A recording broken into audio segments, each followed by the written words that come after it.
नमस्कार दोस्तों, स्वागत है आपका यूट्यूब चैनल में। आज हम ऐसे टॉपिक पे बात करने वाले हैं। इंपोर्ट एक्सपोर्ट रिलेटेड सबसे इंपॉर्टेंट पॉइंट है वो है लॉजिस्टिक और शिपिंग की। लॉजिस्टिक और शिपिंग का क्या काम है, आज हम ये वीडियो में कवर करने वाले हैं। एक्सपोर्ट का मतलब सिर्फ माल भेजना नहीं है, आपका गुड्स सही सलामत सही टाइम पर बायर के पास पहुंचना, इसको एक्सपोर्ट कहते हैं। ये इसमें लॉजिस्टिक सिस्टम क्या काम करता है और शिपिंग क्या काम करता है, ये दोनों में आज डिफरेंस देखने वाला है। लॉजिस्टिक का काम क्या है, लॉजिस्टिक आपका गुड्स पूरा पैकिंग करने के बाद में सही सलामत बायर के पास कैसे पहुंचता है और शिपिंग उसको कैसे कवर करता है, तो ये दोनों आज हम देखने वाले हैं। तो दोस्तों वीडियो को लास्ट तक जरूर देखना चाहिए, क्योंकि नए एक्सपोर्टर और नए इंपोर्टर के लिए ये टॉपिक बहुत इंपॉर्टेंट रहने वाले हैं। एक्सपोर्ट बिजनेस चालू करने से पहले आप ये वीडियो जरूर देखना चाहिए कि लॉजिस्टिक सिस्टम क्या है और शिपिंग का रोल क्या है इसमें। ये दोनों सिस्टम अलग अलग है लेकिन एक दूसरे पे डिपेंड है। तो दोस्तों आज का वीडियो बहुत इंपॉर्टेंट है, तो चलो दोस्तों शुरुआत करते हैं। लॉजिस्टिक क्या है ये समझना बहुत जरूरी है। तो लॉजिस्टिक का काम क्या रहता है, माल को तैयार करना, प्रोडक्ट रेडी करने के बाद उसको पैकिंग करना, पैकिंग में उसमें अंतरराष्ट्रीय हिसाब से उसको पैकिंग करना, पैकिंग करने के बाद में उसको सही सलामत गोदाम में रखना, वेयर हाउस में, अगर वेयर हाउस है तो वेयर हाउस में रखना। उसके बाद में वेयर हाउस में रखने के बाद में ट्रांसपोर्ट करना, ट्रांसपोर्ट वो एयर हो, बाय रोड हो, बाय ट्रेन हो, इसके हिसाब से उसको ट्रांसपोर्ट करना। उसके बाद में उसको इनवॉइस, पैकिंग लिस्ट, जो शिपिंग बिल लगता है वो फाइल करने का, क्योंकि उसमें आपको कस्टम क्लियरेंस करना पड़ेगा। कस्टम क्लियरेंस करने के बाद में उसको आपको वो कार्गो बुकिंग देने के बाद में आपको माल को डिस्पैच करना पड़ेगा। ये एक उसका लॉजिस्टिक का स्टेप बाय स्टेप रहता है, उसका क्या काम करना है। लॉजिस्टिक का काम ही यही है कि माल को सही सलामत बायर के पास सही तरीके से पहुंचाना। दूसरा है शिपिंग क्या है। अब शिपिंग को समझना बहुत जरूरी है, क्योंकि शिपिंग लॉजिस्टिक से ही डिपेंड रहता है, एक दूसरे पे डिपेंड रहता है। तो शिपिंग में 3 प्रकार के रहते हैं। पहला है एयर शिपिंग, सी शिपिंग और लैंड शिपिंग, ऐसे 3 प्रकार रहते हैं। तो तीनों को अलग अलग काम है। एयर शिपिंग में आपका कार्गो एयर से जाता है, जो तुरंत जाने वाला रहता है, जो लेकिन उसका खर्चा बहुत रहता है। उसका फास्ट सर्विस देने के लिए ये एयर से जाता है, इसका लेकिन खर्चा बहुत ज्यादा रहता है। दूसरा है सी शिपिंग। सी शिपिंग में ये माल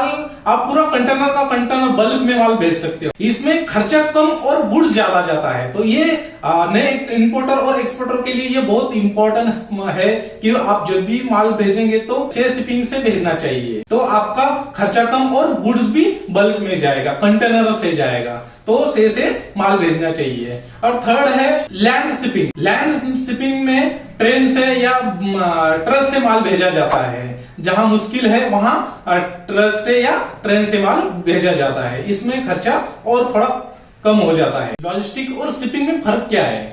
लॉजिस्टिक में एक सिस्टम के साथ में स्टेप बाय स्टेप चलता है, और शिपिंग एक ट्रांसपोर्टेशन जैसा है, एक गुड्स ट्रांसपोर्ट करना वैसा है। मतलब लॉजिस्टिक में सब स्टेप शामिल होते हैं और शिपिंग में सिर्फ सिस्टम का एक पार्ट रहता है, लेकिन स्टेप बाय स्टेप जो रहता है वो शिपिंग में नहीं रहता है, वो लॉजिस्टिक में रहता है। तो लॉजिस्टिक में स्टेप बाय स्टेप एक सिस्टम के साथ जुड़ा रहता है। इंपोर्ट एक्सपोर्ट में लॉजिस्टिक सिस्टम क्या काम करता है, आप समझते हैं step by step logistic system का कैसा काम होता है। पहले तो प्रोडक्ट रेडी करना, प्रोडक्ट रेडी करने के बाद में उसको वेयर हाउस में रखना, वेयर हाउस में पूरा माल एक्सपोर्ट तरीके से रखना, और एक्सपोर्ट की तरफ से पैकिंग करना, जैसे अंतरराष्ट्रीय पैकिंग रहती है। उसके बाद में उसको ट्रांसपोर्टेशन करना, ट्रांसपोर्ट करने के लिए आपको बाय रोड बाय ट्रेन है, आपको तभी चॉइस करना चाहिए कि आपका गुड्स कैसे भेजना है। अगर वेयर हाउस से माल निकालने के बाद में आपको ट्रांसपोर्ट ढूंढना, तो ट्रांसपोर्ट में आपको कार्गो पोर्ट पर भेजना, पोर्ट तक पहुंचने के बाद में उसको डॉक्यूमेंटेशन रेडी करना पड़ता है। अब बात करते हैं एक्सपोर्ट करने के लिए आपको क्या क्या डॉक्यूमेंटेशन की जरूरत रहती है। अब आपका माल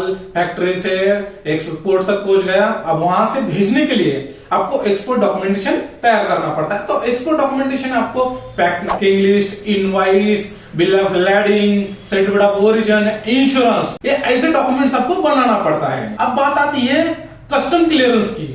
अब माल तो वहां पहुंच गए, अब उसके बाद में वो डॉक्यूमेंट वेरीफाई करके कस्टम से वो गुड्स को एक्सपोर्ट करेगा। तो वहां पे काम कौन करता है, सीएचए, जो कस्टम ब्रोकर रहता है, वो जो मैं आज खुद वही काम करता हूं। तो कस्टम ब्रोकर का काम क्या है, पूरा गुड्स क्लियर करना, उसको डॉक्यूमेंट क्लियर करके देना, उसके बाद में ऑफिसर को गुड्स दिखाना, गुड्स दिखाने के बाद में आपका बुकिंग देना, बुकिंग देने के बाद आपको एक्सपोर्ट करना।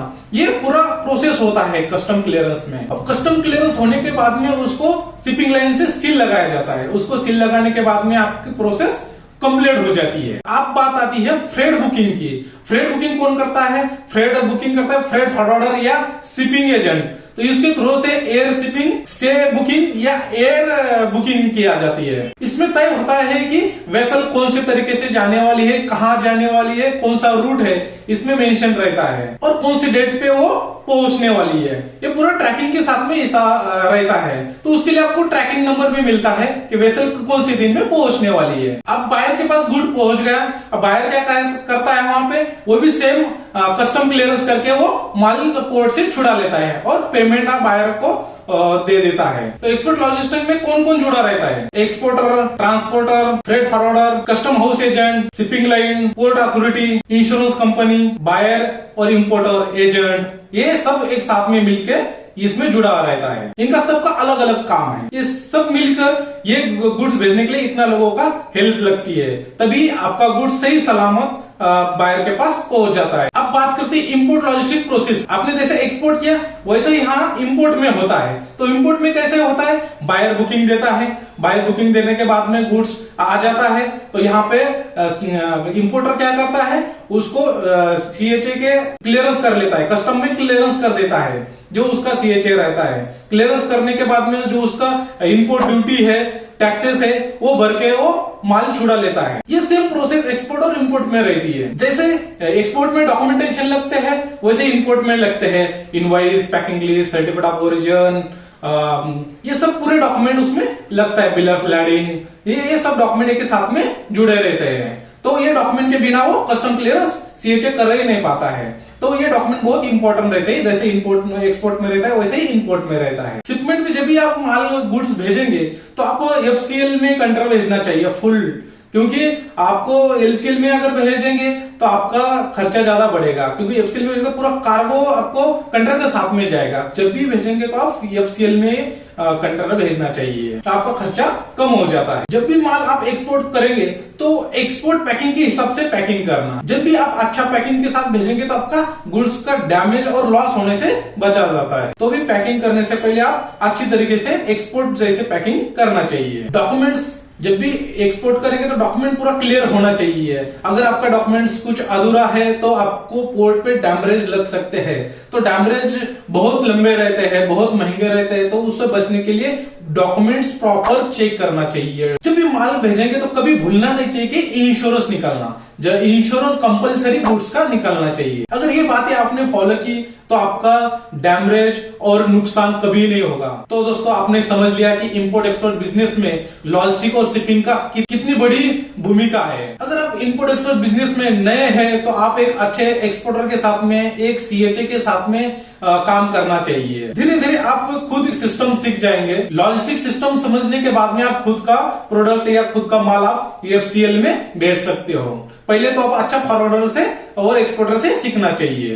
एक बार आपने लॉजिस्टिक सिस्टम सीख लिया तो आप खुद आपका माल भेज सकते हो। दोस्तों अगर आपको वीडियो पसंद आया तो आप लाइक सब्सक्राइब जरूर करना। दोस्तों हम आपके लिए ऐसे इंफॉर्मेटिव वीडियो बनाते रहेंगे और मिलते हैं अगले वीडियो में। तब तक के लिए जय हिंद।